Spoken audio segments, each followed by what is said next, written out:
Students आज हम बात करेंगे solving equation having degree 2n। मतलब कि अगर हमारे पास एक ऐसी इक्वेशन हो जिसमें के वेरिएबल की पावर जो है वो हमारे पास 2 टाइम्स ऑफ जो हमारे पास n नंबर है, ठीक है। अब n नंबर हमारा जो है वो फ्रैक्शन भी हो सकती है, ठीक है। वो मतलब कोई भी हम कह सकते हैं कि वो नंबर हो सकता है, ठीक है, रैशनल नंबर हो सकता है। अब यहाँ पर इस तरह से हमारी अगर ये इक्वेशन बनी हुई है, इसमें हम लिख देते हैं b into x power n और प्लस c इक्वल टू 0। तो इस टाइप की इक्वेशन को सॉल्व कैसे किया जाएगा इसको हम जरा समझते हैं। एक एग्जांपल से इस बात को मैं समझाता हूँ। देखें, फर्ज करें अगर हमारे पास एक क्वेश्चन इस तरह से है कि इसमें लिखा हुआ है x पावर -2, ठीक है, फिर -10 है और equal to 3 power x power -1, ठीक है। अब देखें, ये एक हमारे पास ऐसी इक्वेशन जिसे हम क्वाड्रेटिक इक्वेशन नहीं कह सकते, लेकिन अगर मैं इसमें वेरिएबल को चेंज कर दूं, मतलब ये देखें यहाँ पर x इनवर्स का मतलब है कि ये 1/x लिखा हुआ है, ठीक है। अगर मैं इस 1/x को रिप्लेस कर दूं एक नए वेरिएबल से, इसको मैं y के इक्वल सपोज कर लूं, ठीक है, तो मेरी यही इक्वेशन जो है वो क्वाड्रेटिक इक्वेशन में तब्दील हो जाएगी। मतलब अगर x पावर -1 y के इक्वल है तो x पावर -1 का जो स्क्वायर होगा, इधर भी मुझे क्या करना होगा, y स्क्वायर करना होगा, तो y स्क्वायर किसके इक्वल आ जाएगा, x पावर -2 के इक्वल आ जाएगा। तो मेरी यही इक्वेशन जब मैं इसका सोल्यूशन स्टार्ट करूंगा तो मेरी यही इक्वेशन कुछ इस तरह से बन जाएगी कि इसमें जहां पर x पावर -2 लिखा हुआ है, मैंने वेरिएबल को रिप्लेस किया, ये y पावर 2 बन गया, -10 और यहाँ पर हमारे पास क्या आ जाएगा, 3 इंटू वाई आ जाएगा, ठीक है।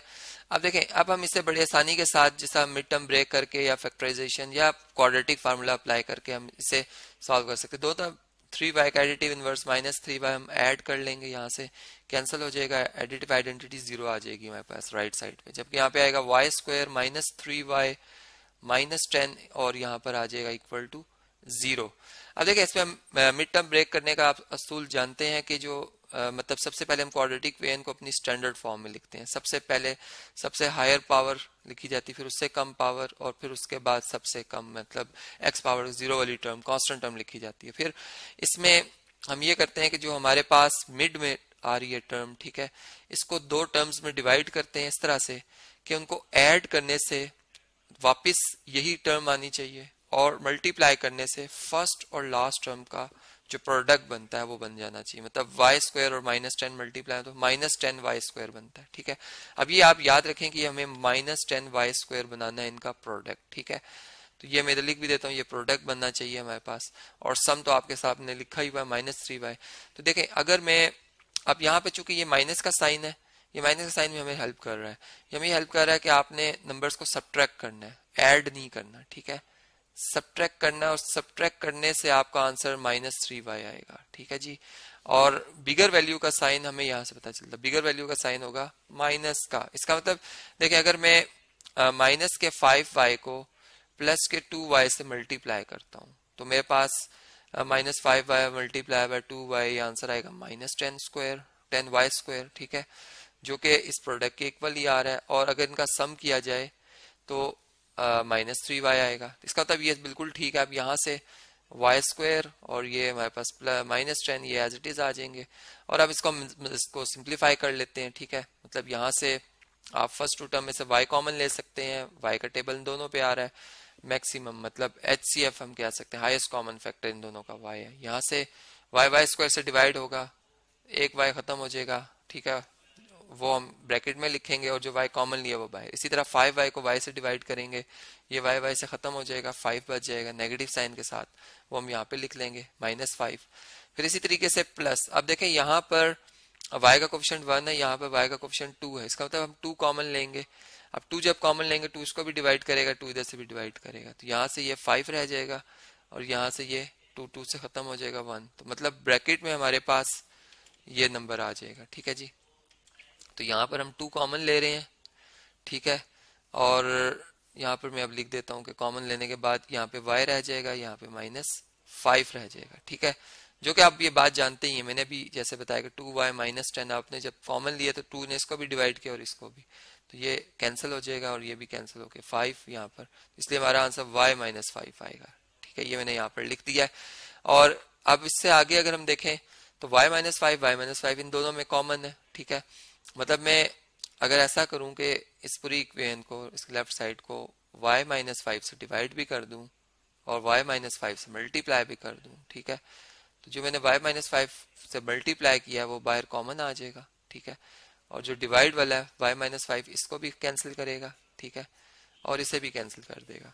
तो ये इस तरह से हमारे पास जो नंबर बचेगा यहाँ पे y बच जाएगा, ठीक है, तो y into y minus 5 over y minus 5 इस तरह से हम लिखेंगे, और यहाँ पे हम लिखेंगे plus 2 into y minus 5 divided by y minus 5, ठीक है जी, और यहाँ पर 0 आ जाएगा।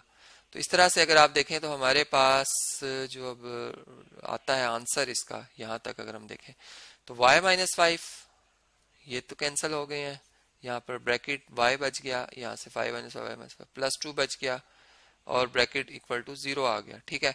अब देखें यहाँ से हम जानते हैं कि दो रियल नंबर्स का प्रोडक्ट जो है अगर 0 होगा तो एक कम से कम में लाजमी 0 होगा, तभी 0 आंसर आया प्रोडक्ट में। तो इसलिए a भी 0 हो सकता है या फिर b भी 0 हो सकता है, ठीक है, कोई भी रियल नंबर्स की हम बात कर रहे हो, ठीक है। तो यहाँ पर फिर इसका मतलब y माइनस 5 0 हो सकता है हमारे पास, या फिर y प्लस 2 0 हो सकता है, ठीक है। तो y माइनस 5 0 का मतलब y 5 के इक्वल होगा, और यहाँ से मतलब 2 का प्लस 2 का एडिटिव दोनों तरफ ऐड करेंगे माइनस 2, तो यहाँ से y इक्वल टू माइनस 2 आ जाएगा।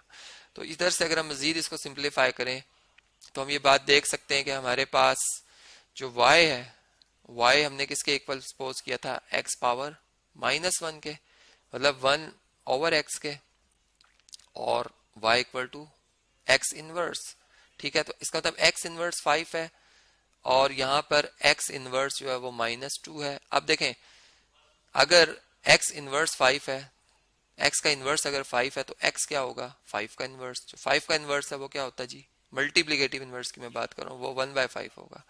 और इसी तरह यहाँ पर x जो है वो फिर माइनस 2 का मल्टीप्लिकेटिव इनवर्स होता है माइनस 1/2, वो आ जाएगा। तो इस तरह से आपने देखा कि हमारे पास इस इक्वेशन के जो सोल्यूशन की वैल्यूज आई हैं, दो आई हैं सोल्यूशन की वैल्यूज, इनको हम एक सेट के अंदर रख देंगे जिसे हम एक सोल्यूशन सेट कह देंगे। तो इसका 1/5 और नेगेटिव 1/2 ये इसके आंसर होंगे।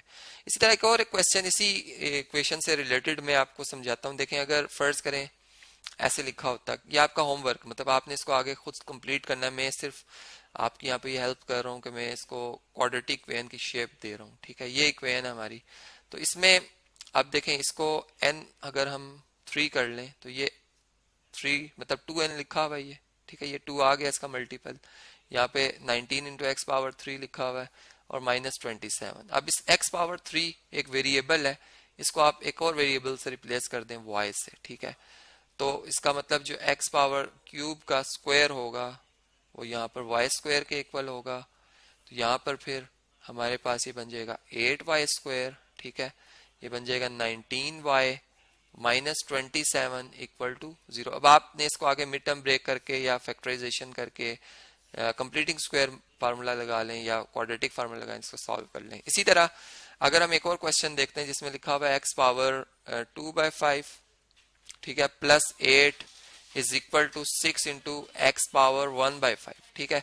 अब ये भी बिल्कुल इसी तरह का क्वेश्चन है कि इसमें x पावर 2n मतलब 2 इसमें आ रहा है और n इसमें 1/5 है, 1/5 पावर 2 लिख लें आप, ठीक है, प्लस 8 और इधर आप 6 और x पावर 1/5 मतलब फिफ्थ रूट ऑफ x, और इसको आप कर सकते हैं x पावर 1/5 को एक और वेरिएबल से रिप्लेस कर दें y से, ठीक है। तो फिर इसका जो स्क्वायर होगा यानी x पावर 1/5 का जो स्क्वायर होगा वो y स्क्वायर के इक्वल हो जाएगा। तो यहाँ पर फिर हमारे पास आ जाएगा y square plus 8 is equal to 6y, ठीक है। फिर आप इस पे मिड टर्म ब्रेक वगैरह करके मतलब इसको इस तरह से अलग कर लें, y square minus 6y plus 8 equal to 0 standard form में ले आए, फिर इस पे mid term formula mid term मतलब ब्रेक करने की जो टेक्निक है वो अप्लाई कर लें, क्वाड्रेटिक फार्मूला अप्लाई कर लें, जो कि मैंने आपको इससे पिछले लेक्चर में थॉरली समझाए में, आप वो अप्लाई करके इस इक्वेशन को सॉल्व कर सकते हैं।